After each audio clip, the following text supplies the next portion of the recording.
notre pré-cleste Jova. Il aimait beaucoup sa première épouse, mais il y avait une préfiguration. Se dire qu'il devait attendre que le Seigneur Christ soit crucifié pour que cette alliance soit abolie. Et alors son cœur tourne vers son épouse. Lisons cela. Se dire que le Seigneur Christ a été emmené dans un lieu appelle Golgotha, Golgotha, qui est de l'hébreu. En grec, on l'appelle le lieu du crâne. Ce moment-tel, avec le Seigneur, Amen, pour trémimort. Il y avait aussi 2 criminels, l'un la droite du Seigneur, et l'autre sa gauche. Ils ont blanc du fiel, avec du vin pour le donner boire au Seigneur. Le Seigneur la gote, mais a refus de le boire. Ensuite, le Seigneur a été crucifié. Alors le Seigneur leur a dit. Le Seigneur a pris le pré-cleste en disant, Pré, pardonne-leur, car ils ne savent pas ce qu'ils font. C'est ainsi que le Seigneur Jésus-Christ a été crucifié, ce qui a également accompli la prophétie de l'Écriture qui dit, il a été con parmi les criminels. Pourtant il apporte les péchas de beaucoup, et il a intercédé pour les coupables.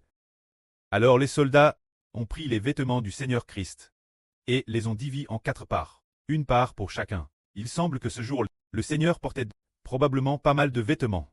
Il y avait 4 parts, peut-être 4 pisses, en comptant les soustements et les manteaux. Ce moment-tel, l'un des vêtements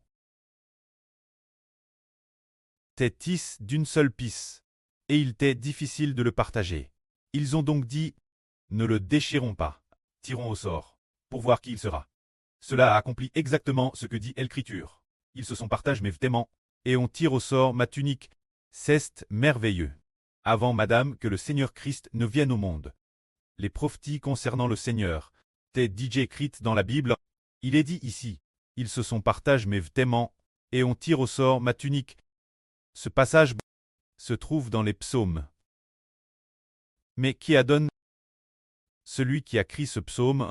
Ces paroles, c'est l'Esprit du Seigneur Christ. Qui les adonne, l'écrivain de la Bible? Bien que cette phrase soit « Ils ont partagé ma tunique »,« Ils ont partagé mes vêtements » et « On tire au sort ma tunique » proviennent peut-être de David ou de l'époque de quelques prophètes qui la consignent. C'est parce qu'il a entendu.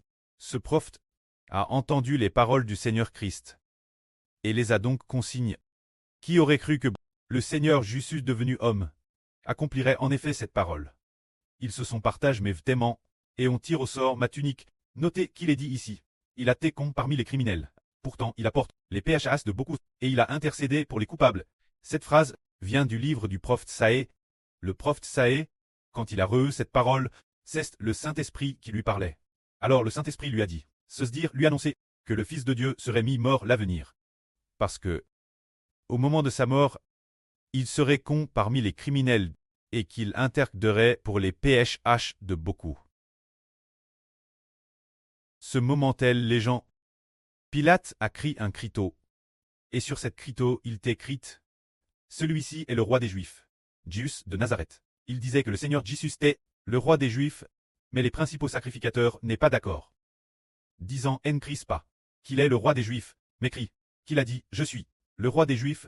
Mais Pilate a dit « Non, ce que j'ai écrit, je l'ai écrit et plare haute, on ne peut pas le retirer. » Ainsi donc, il y était écrit « Le roi des Juifs, Jésus de Nazareth ».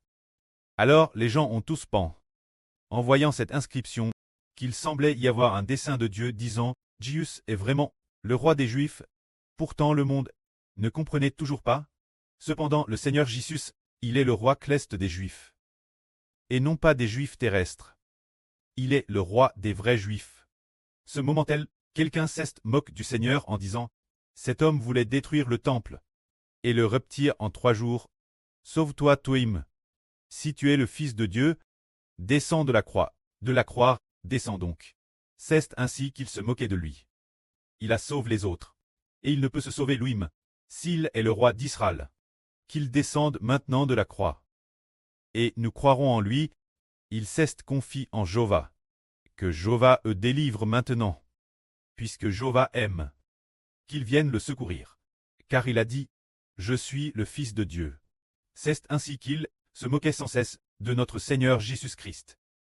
C'est alors que l'un des deux criminels, l'un d'entre eux, c'est aussi moque du Seigneur en disant, « N'es-tu pas le Christ? Sauve-toi, Touim, et sauve-nous aussi. » Nous pouvons y réfléchir. Ce moment-là, le cœur de l'homme ne s'était pas encore tourné vers Dieu. Madame le Fils de Dieu crucifie. Madame les criminels se moquaient de lui. Ce criminel, ce meurtrier, alors que Louis allait avec le Seigneur, très crucifix, était sur le point de mourir. Il ne voulait madame pas se repentir, et continuait se moquer du Seigneur. Ainsi les méchants qui refusent de se repentir, jusque la fin, ne se repentent toujours pas. Ceux qui appartiennent Satan, jusque la fin, refusent toujours de se repentir. Madame s'ils sont déjà mi-morts pour leur propre PHH, et sur le point de rendre le dernier soupir, ils continuent néanmoins, prononcer des paroles de rébellion. Mais l'une des criminels dit pourtant au Seigneur. Ce criminel dit, « Toi qui subis la madame condamnation, ne crains-tu pas Dieu? Pour nous, c'est justice. Car la punition que nous subissons correspond à nos mauvaises actions. Et tout fait mérite, mais celui-ci n'a rien fait de mal. » Puis il dit, « Jésus, quand tu viendras dans ton règne, souviens-toi de moi. » Le Seigneur dit, « En vrai, je te le dis aujourd'hui. Quand je régnerai, et que je viendrai, tu seras avec moi dans le paradis. » C'est cet homme qui, lorsque le royaume du Christ Seigneur descendra du ciel, sera avec le Seigneur dans le paradis. Cet homme s'est repenti et a finalement été béni. Ce moment-là, il y avait beaucoup de monde autour du Seigneur. Il y avait sa mère là sur de sa mère, Marie, femme de Clopas, et Marie de Magdala, qui se tenaient près du Seigneur. Ce moment, le Seigneur était sur le point de rendre Elme. Il dit sa propre aimeure. Marie, femme, voici ton fils. Puis il dit aux disciples, se dire Jean, l'aptre Jean, voici, ta MRR. C'est ainsi que l'aptre Jean, partir de ce moment, prit la MRR du Seigneur, chez lui comme sa propre MRE. Partir de midi, les ténébreux couvrirent toute la terre, jusqu'à 3 heures de l'après-midi. Vers 3 heures, le Seigneur dit, le Seigneur cria d'une voix forte, Li, lama sabachthani. Ce qui signifie, mon Dieu, pourquoi m'as-tu abandonné? Ce moment précis, certains dirent, cet homme appelle Li. Attendez, voyons si l'Aïe viendra le sauver. Certains pensent tort que, ce moment le Seigneur dit encore, j'aille soif, aussitôt l'une d'eux, courut prendre du vinaigre, en imbiba une ponge, la fixa une branche d'hysope, et la présenta à la bouche du Seigneur. Pour le faire boire, cela accomplit précisément ce que dit l'Écriture, ils ont mis du fiel dans ma nourriture, et quand j'avais soif, ils m'ont donné du vinaigre boire. Si quelqu'un a très soif, boire du vinaigre doit très insupportable. De plus, alors que le Christ Seigneur tait l'agonie, boire du vinaigre est extrêmement piquant. C'est ainsi qu'ils ont trait le Seigneur, et cela correspond exactement. Ils ont mis du fiel dans ma nourriture, et quand j'avais soif, ils m'ont donné du vinaigre boire, qui est aussi un verset des psaumes, et celui qui a écrit ce verset l'a écrit selon les paroles de l'Esprit Saint. Selon les paroles du Christ Seigneur, cette époque, le Seigneur n'était pas encore venu dans le monde en tant qu'homme. C'était au ciel. Qui l'a dit? Le Christ l'a dit au ciel. L'origine des prophètes l'avait écrite, plus tard quand le Seigneur Christ l'a accompli en lui-même. Alors nous comprenons que celui-ci est vraiment le Fils de Dieu le Créateur. Cela s'est justement accompli. Rallie en sa personne, c'est ce moment tel que le Seigneur vit, que toutes les paroles de l'Écriture s'étaient accomplies. Alors au moment d'expirer, il dit, tout est accompli. Ce moment tel il dit encore, prêt, je remets ma vie entre tes mains. Le Seigneur Christ dit, tout est accompli. Cette parole nous indique que l'alliance établie par le Seigneur Christ est accomplie. Il a immédiatement expiré. Au moment Madame O, il a expiré. Tout fut accompli. Alors son esprit fut remis auprès. L'établissement de la nouvelle alliance fut alors accompli. La nouvelle alliance tant établie. Dieu a alors aboli l'ancienne alliance. C'est ce moment tel qu'un tremblement de terre s'est produit. Le voile du temple se déchira en deux du haut en bas.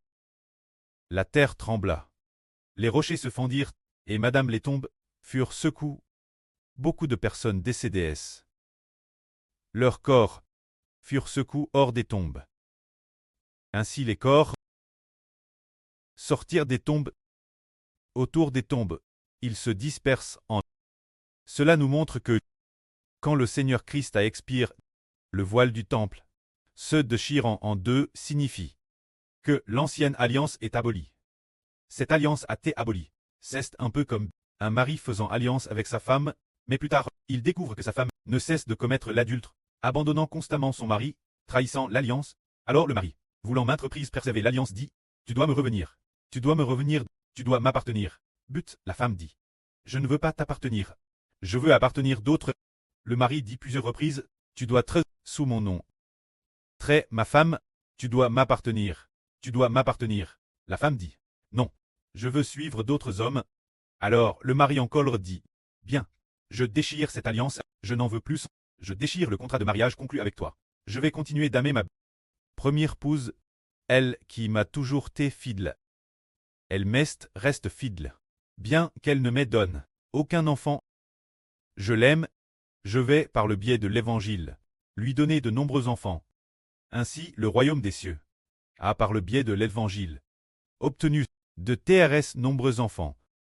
Le royaume des cieux, par l'Évangile, obtient des enfants, et non pas par la procréation physique, obtenir des enfants de Dieu. Le royaume des cieux est semblable à une femme qui est épouse de Dieu. Épouse de Dieu n'a pas par le moyen de l'enfantement, n'a pas fait en sorte que des enfants naissent, puis continuellement se multiplient pour devenir nombreux. Ce n'est pas par ce moyen qu'elle a eu des enfants. Mais Dieu, par la rédemption, a dit « Épouse, puisque tu n'as pas d'enfant.